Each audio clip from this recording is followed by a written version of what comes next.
Bienvenidos a todos, mi nombre es Gastón Chunés, estudiante de la Universidad Técnica del Norte en la carrera de Contabilidad y Auditoría, y en esta ocasión vamos a presentar un tema de auditoría forense. El tema es el diamante de fraude.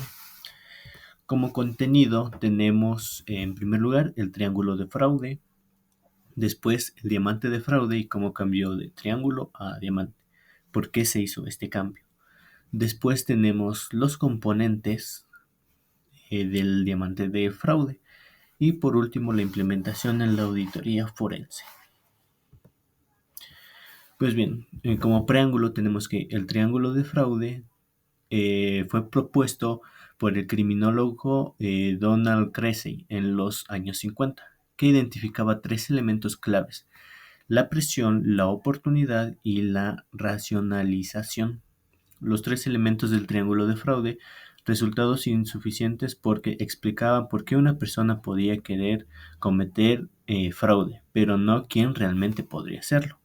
Muchas personas enfrentan presiones y oportunidades sin llegar a delinquir.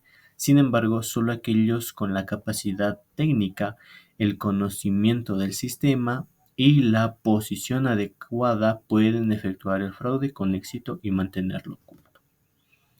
Por eso se incorporó el cuarto elemento, la capacidad, dando origen al diamante de fraude, que ofrece una visión más completa y realista del comportamiento del defraudador. Y aquí tenemos un concepto sobre el diamante de fraude.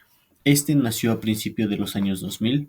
Los expertos de riesgo David Wolf y Dana Hermanson argumentaron que faltaba una pieza crucial. No bastaba con la presión, la oportunidad y la justificación.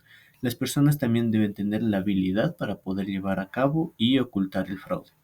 Así nace el diamante de fraude, añadiendo una cuarta vértice, la capacidad que tienes para cometer el fraude. Si estos cuatro elementos se llegan a afirmar, se tiene una alta probabilidad de que se está realizando actos fraudulentos. Y aquí tenemos la representación del diamante del fraude. Por un lado tenemos la presión, por otro la oportunidad, por otro la racionalización y la capacidad. En primer lugar, regresémonos de diapositivas.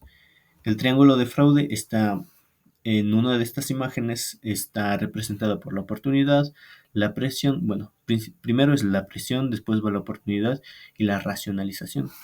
En el diamante del fraude se implementa la capacidad, dándonos origen a esta forma que se la conoce como el diamante de fraude. A continuación les voy a hablar sobre cada uno de los aspectos. En primer lugar tenemos la presión. Es la fuerza que impulsa a la persona a considerar el fraude como una solución a un problema que percibe como ineludible e incompatible. O sea, un problema que no podría contar con otra persona sino con él mismo. Es la razón por la que el defraudador necesita el dinero o el beneficio.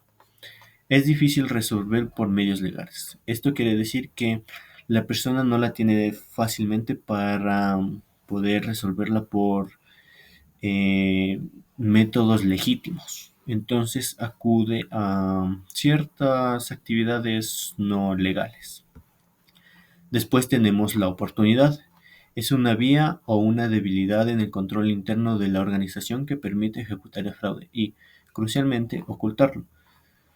Sin una oportunidad, la presión por sí sola no se materializa en un delito. Esto está estrechamente relacionado, puesto que si en una empresa existe controles internos débiles, las personas o la persona que tiene la presión para cometer el fraude es más fácil o más propensa a que ésta lo realice.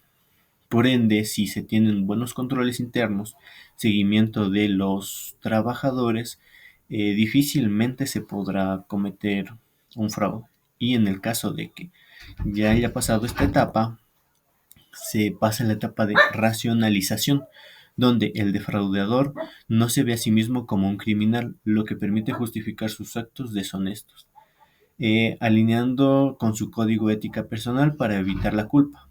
Estas son excusas, creencias o justificaciones de las personas que realizan el fraude con su visión de que lo que están haciendo es por el bien de ellos mismos.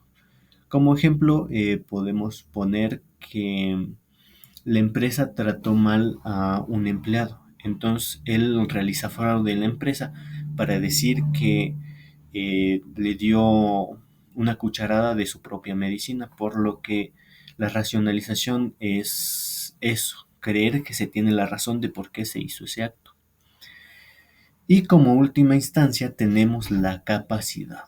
La capacidad es el conjunto de habilidades, posiciones, inteligencia y ego que posee el defraudador para reconocer una oportunidad de fraude, convirtiéndola en acción y mantenerla oculta.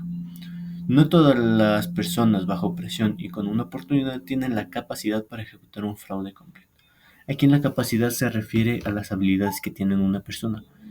Por ejemplo, alguien que es nuevo en la empresa, que no ha tenido ningún tipo de experiencia en el ámbito laboral, se puede decir, o en cualquier ámbito, es muy difícil que pueda cometer fraude a pesar de que haya seguido la presión, la oportunidad y la racionalización. ¿Por qué? Porque no sabe cómo hacerlo. En cambio, una persona que ha tenido experiencia ya trabajando, sabe cuáles son los horarios, los cambios de personal y todo eso, entonces tiene la capacidad tanto de analizar a la empresa como la capacidad para ir escalando posiciones y así tener un poco más de poder dentro de la empresa. Por lo que con esto se puede identificar si se está realizando fraude dentro de la empresa o si la organización misma está realizando fraude. Y como último punto tenemos su relación con la auditoría forense. Bueno, el diamante de fraude en la auditoría forense se aplica como un filtro para evaluar los 4 aspectos que antes se ha mencionado y poder prepararlos todos los mecanismos de detección y que justifiquen los hallazgos de fraude. O sea que los 4 puntos que vimos anteriormente son los necesarios para saber si una persona o una organización está realizando un acto fraudulento y que como auditores forenses tengan la oportunidad de demostrar de que sí están haciendo un acto de fraude. De esta manera se puede tomar medidas para que el individuo o la organización no lo cometa y se pueda generar una cultura de transparencia y diálogo que ayude a solventar las necesidades y situaciones de presión que presente. En el caso de una persona individual dentro de la empresa, que exista el diálogo para poder solventar esta presión que puede ser generada por malas decisiones financieras que lo lleven a muchas deudas. Y tanto para la organización en el caso de que ésta se encuentre en proceso de bancarrota, las autoridades, los entes financieros de control puedan ayudar a solventar sin que la organización maquille sus cifras contables para que supuestamente tengan una estabilidad económica y no estafen a los futuros accionistas que creen que la empresa va bien y por buen camino.